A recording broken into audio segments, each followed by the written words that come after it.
अस्सलाम वालेकुम, welcome back to my channel Mirab reviews. आज मैं आप लोगों के साथ क्रेमाफिन सिरप के बारे में इंफॉर्मेशन शेयर करूंगी। ये सिरप कब्ज़ दूर करने के लिए इस्तेमाल किया जाता है, लेकिन इसके और भी बहुत सारे यूजेस हैं। इसको और भी बहुत सारी कंडीशंस में इस्तेमाल किया जाता है। आज की वीडियो में मैं आप लोगों को बताऊंगी कि इसको किन कंडीशंस में इस्तेमाल किया जाता है, और साथ ही साथ इसके साइड इफ़ेक्ट्स भी बताऊंगी और कौन से लोग इसको इस्तेमाल कर सकते हैं। इसके साथ इसका डोज़ भी बताऊँगी कि कितनी क्वान्टिटी आप लोगों ने इसकी लेनी है।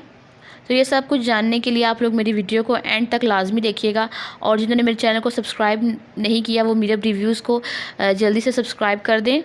अच्छा, इस सिरप के जो मेन इंग्रेडिएंट्स हैं वो हैं क्रीम ऑफ मैग्नीशिया और लिक्विड पैराफिन। ये जो दोनों फार्मूलेशंस हैं वो कब्ज़ को ख़त्म करने के लिए बहुत ज़्यादा इफ़ेक्टिव हैं, और डॉक्टर्स इसको कब्ज़ दूर करने के लिए प्रिस्क्राइब करते हैं।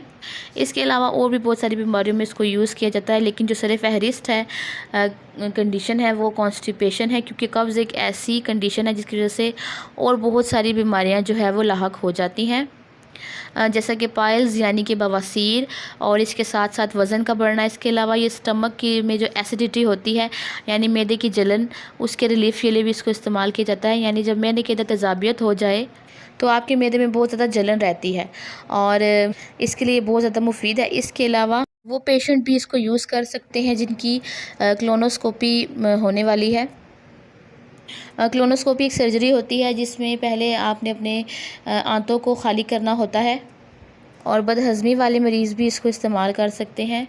और जिन लोगों को एनएस पेन, एनल पेन और रेक्टम में पेन रहती है उनके लिए भी बहुत ज़्यादा मुफीद है, और ये आपकी जो स्टूल होता है उसको ईज़िली पास करने में बहुत ज़्यादा हेल्पफुल होती है। और जिन लोगों को स्टूल पास करने में तकलीफ़ हो रही होती है उसके लिए भी बहुत ज़्यादा इफ़ेक्टिव है।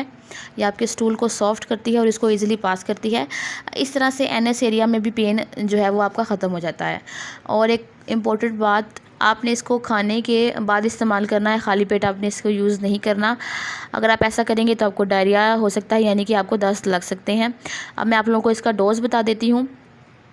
जो 5 साल से 12 साल की उम्र तक के बच्चों के लिए 2 चाय के चम्मच आपने दिन में देने हैं, और 1 साल से लेके 5 साल तक के बच्चों को आपने 1 चाय का चम्मच देना है, और 13 साल से ज़्यादा उम्र के लोग 1 बड़ा चम्मच इस्तेमाल कर सकते हैं, लेकिन डॉक्टर की हिदायत के मुताबिक आप इसको इस्तेमाल करें।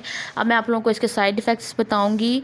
आपको ये ज़्यादा इस्तेमाल करने से लूज़ मोशन हो सकते हैं, भूख में कमी आ सकती है, वॉमिटिंग और थकावट वगैरह जो है वो इसके बहुत ज़्यादा कॉमन साइड इफ़ेक्ट्स हैं। और अब बात करते हैं कि कौन से लोग इसको यूज़ नहीं कर सकते। जो दूध पिलाने वाली माएँ होती हैं वो इसको इस्तेमाल नहीं कर सकती, और जो अपेंडिक्स के पेशेंट्स होते हैं वो भी इसको इस्तेमाल ना करें, अपने डॉक्टर की प्रिस्क्रिप्शन के बाद इसको इस्तेमाल करें। तो ये था मेरा क्रेमाफिन सिरप के बारे में छोटा सी रिव्यू। अगर आप इस सिरप के बारे में कोई भी क्वेश्चन मुझसे करना चाहते हैं तो आप लोग कमेंट्स में मुझसे पूछ सकते हैं। वीडियो अगर आप लोगों को अच्छी लगी है तो चैनल को सब्सक्राइब आप लोगों ने और वीडियो को लाइक ज़रूर करना है। मिलेंगे नेक्स्ट वीडियो में। अल्लाह हाफ़िज़।